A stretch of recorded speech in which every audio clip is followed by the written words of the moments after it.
Здорово, танкисты, всем привет, с вами Серега, с вами Медомит. Сегодня у нас очередной обзор танков нашей любимой игры Мир танков от Leste Games. И сегодня у нас на обзоре монстр, сверхтяжелый немецкий танк 9-го левела Маушен, проходная прокачиваемая ветка. Вот такой вот сундук.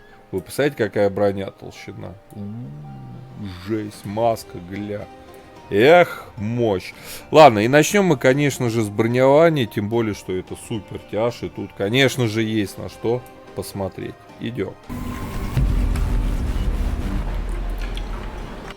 Итак, коллижн модель нашего Маушена. Гля, какой в лоб весь красный. Ну и давайте смотреть. НЛД 211. Ой-ой-ой. И не так уж и много, девятки. Нас восьмерки сюда пробивает под таким углом. Но Маушен, как и Маусы, это не про то, чтобы ехать вот так в лоб, да. Это вот, чтобы ехать вот так. И здесь уже нормально, 250, а если вот так, уже 260. Вот. ВЛД, смотрим, 294, ага, 310, ага. То есть, в принципе, опять же, под таким углом нас тяжелые танки голдой, большинство, многие какие-то там, да, могут пробивать даже ВЛД. Но Маушен, как и Маус, еще раз, это вот прорамбование, да, 350. Надгусеничные полки, ага, 400, даже тут думать нечего, хорошо. Давайте смотреть башню. Маска орудия, кругляк 240, и в кругляк он пробивается, благо что он маленький. Маска орудия слева, точнее справа 480, 480, и вот замечательная зона в 247, вот здесь вот слева, да, и внизу то же самое, 240, 811, здесь там все 900. Щеки у нас закругленные. Основная бронеплита башни. Вот здесь по центру 240, здесь расходится до 400. Здесь аналогично. Планочка под башней тоже имеет слабое бронирование 244. Вот, только по краям вот здесь опять до 400 расходится. Лючок 247. И вот все слабые зоны на этом танке в профиль, они лежат как раз в одной плоскости, 240 миллиметров.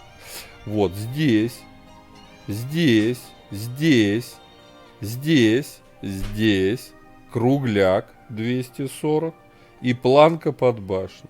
Все остальное лютая броня.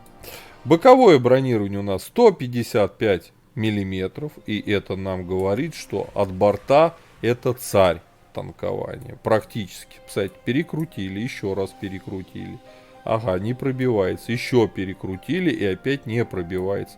Еще перекрутили. И вот только сейчас начинает появляться наши пресловутые 240. А он уже стоит черт под каким углом. А если вот так танковать, в жизни его не пробьете. Главное не подставлять щеки. Да, лючок. Вот, и другие ослабленные зоны. Вот такое вот бронирование. Так, с броней мы все выяснили. Гля, какой орден большой, красота. Давайте смотреть, что нам там по пушкам дают. Нам дают стоковое орудие 9-го левела и топовое 10-е. Разница у нас по альфе плюс 50 очков к альфе, да, здесь 490. Бронепробитие повыше 246, 311 против 260, да. Заряжается, правда, пушка на секунду дольше. ДПМ немного выше. Вот, точность лучше на топовом орудии и комфортнее 2,3 секунды время сведения, нежели 2,7. Да, безусловно, на Маушене надо стремиться идти на топовое орудие. Вот, по поводу рации, всегда надо качать, вы будете на первой линии обороны, либо атаки, и будете передавать данные своим союзникам. По поводу двигателя обязательно качайте, у меня вот на эту машину не хватает свободного опыта и опыта на танке. Вот, 50 тысяч опыта надо. Нет уж, извините, буду без двигателя ездить на обзоре. 1550 против 1300. И это нам дает топовый двигатель 20% подвижности. Это очень много. Так что качайте. Я буду, увы, ездить без топового двигателя. Топовая ходовая. Вот, без топовой ходовой, вот, по-моему, нельзя. Не, можно, кстати. Не, топовая пушка ставится без топовой ходовой, я вспомнил. 15 градусов против 12, это важно. Он даже с топовой ходовой на месте достаточно вяло крутится. По полевой модернизации ставим вездеходную ходовую. Здесь огневую мощь открываем, смотрим. Время сведения, в принципе, очень комфортный, 2.15. Мы себе можем позволить повысить точность орудия, звукоизоляцию против арты, которая нас постоянно будет фокусить. Смотрим здесь, ага, вот это хорошая вещь для нас, а здесь скорость поворота ходовой, блин, к максимальной скорости вперед. Ничего не надо качать, здесь мобильность, огневая мощь. Ставим себе, конечно же, что? Правильно, мобильность. Вот, мобильность. Так, дальше. Дальше. По оборудованию. Вот так, кстати, лучше поставить. Поскольку у нас... Ну, пока можно не ставить, ладно. Когда прокачаю полевую модернизацию, ставить переставлю. Вот. По оборудованию. Единственный правильный набор оборудования. Единственный. Не шучу. Это закалка. Это турбина. Мы медленные. И это досол. Все, больше ничего на Маушен не надо ставить. По снарядам основной у нас ББХ. Голда подкалиберный снаряд. Вот, скорость полета здесь 920, здесь 1150. Более-менее нормально. По снаряжению ремка, аптечка, автоматический огнетушитель. Я себя позволил побаловать доп. Пайком. 6 членов экипажа перки вы сейчас наблюдаете перед собой в табличке. По тактико-техническим характеристикам у нас минус 8 углы вертикальной наводки, и это в принципе даже неплохо. По количеству хп на закалке у нас 2530. Офигеть. По мобильности у нас 24 вперед, 17 назад, менее 9 лошадей на тонну. Вот поставите топовый двигатель, все будет гораздо выглядеть лучше. По незаметности, что тут смотреть смешно, да, тут целый бронепоезд. Вот, по обзору 430 метров, у меня штраф 16, так был 446. Штраф за то, что командир Мари Легран не обучена на 100% на эту тачку. Я эту команду снял с Мауса и только переобучил. Вот, по плюсам, минусам машины. Чумовая броня, главное правильно рамбовать. И тогда можно очень много вытанковывать урона. И дожидаться момента, когда противник отстрелялся, развернуться ему башни и дать ему по голове. По броне тут все зергут. По подвижности, естественно, минус. По незаметности, скажу, ради поднять вам настроение, это, конечно, тоже минус. По обзору слеповаты мы, 430 метров для девятки. Даже для тяжелого танка, ну, такое мало. Как для меня, мне всегда обзора мало, да. По огневой мощи у нас есть минимально комфортные УВН, добрая альфа, доброе пробитие, нормальная годная скорость полета снаряда, в целом по пушке плюс. Да, там не супер самая супер точность, но извините, это тяжелый танк, супер тяжелый танк. Ладно, предлагаю уже отправляться в бой, давайте попробуем, погоняем на Маушене, на что он способен.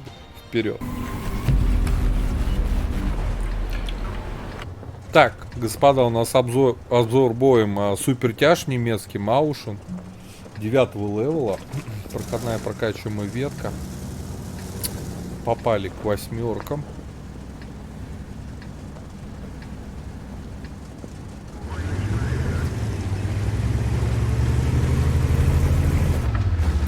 Эх, без топового двигателя тяжеловато, конечно. 1300 лошадей против 1550, да. Нам бы топовый движочек.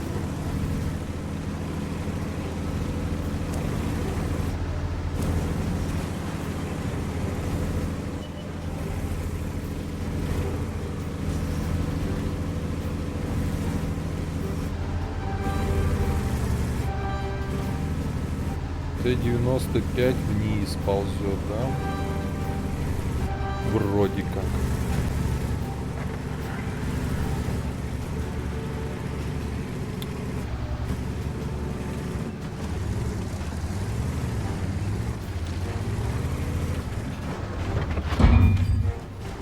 Добрый вечер.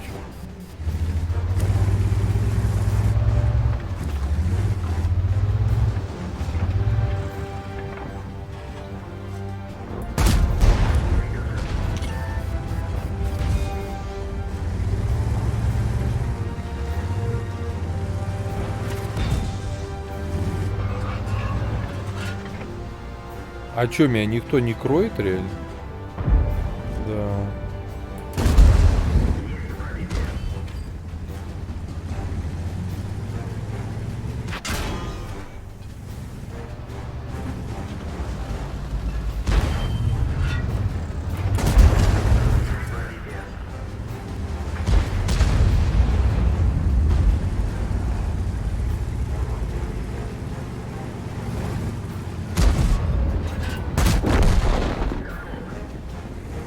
Так, едем дальше.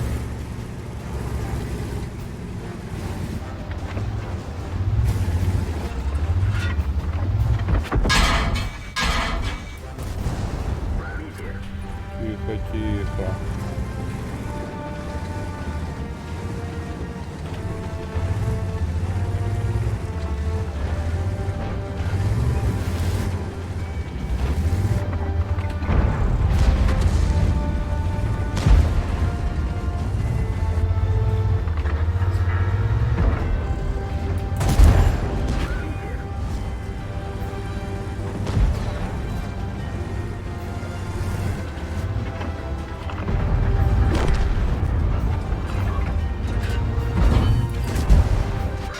Тихо, тихо, тихо.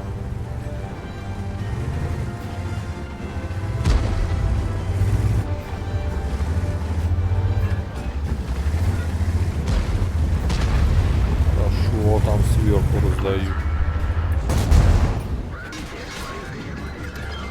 Тихо. Не могу от борта, неудобно. Так бы я потанковал бы прям. Знатно. Так. Они гибнут.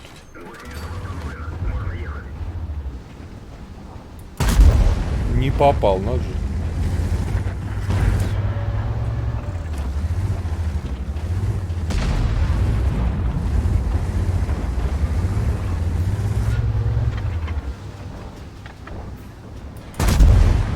Не попал, а? Обидно.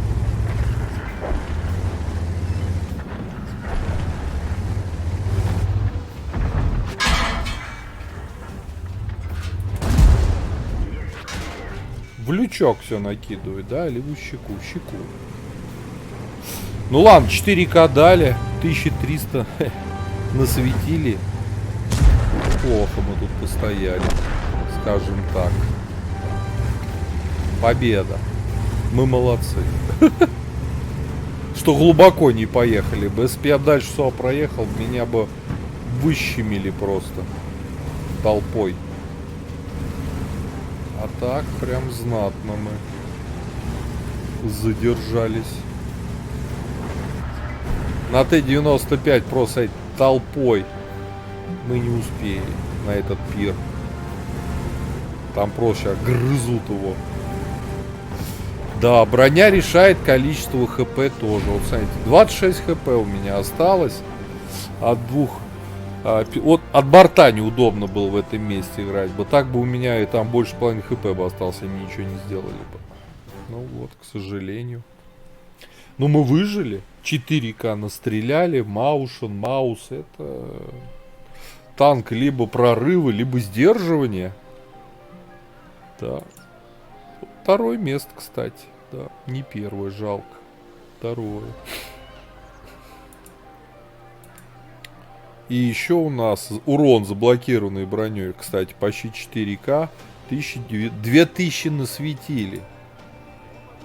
Почти 6К, ребят. Почти. Или 6. Да, 6. 6К сумма. Вот такой вот он Маушен.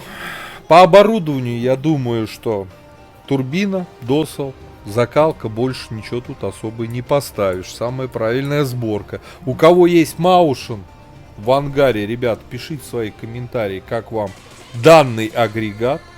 какое вы на нем используете оборудование. Вот. Как он вам в целом, все пишите в комментариях. Я по пятибалльной системе данной тачки ставлю твердую 4, и это действительно твердая 4. Вот. Ну и хочу вам всем сказать пока-пока, до скорых встреч в новых обзорах. Goodbye. Поддержи брата-танкиста лайком под этим видео, подпиской на канал, ну и, конечно, прожми колокольчик, чтобы быть в курсе всех новых стримов и самых последних обзоров по нашей любимой игре.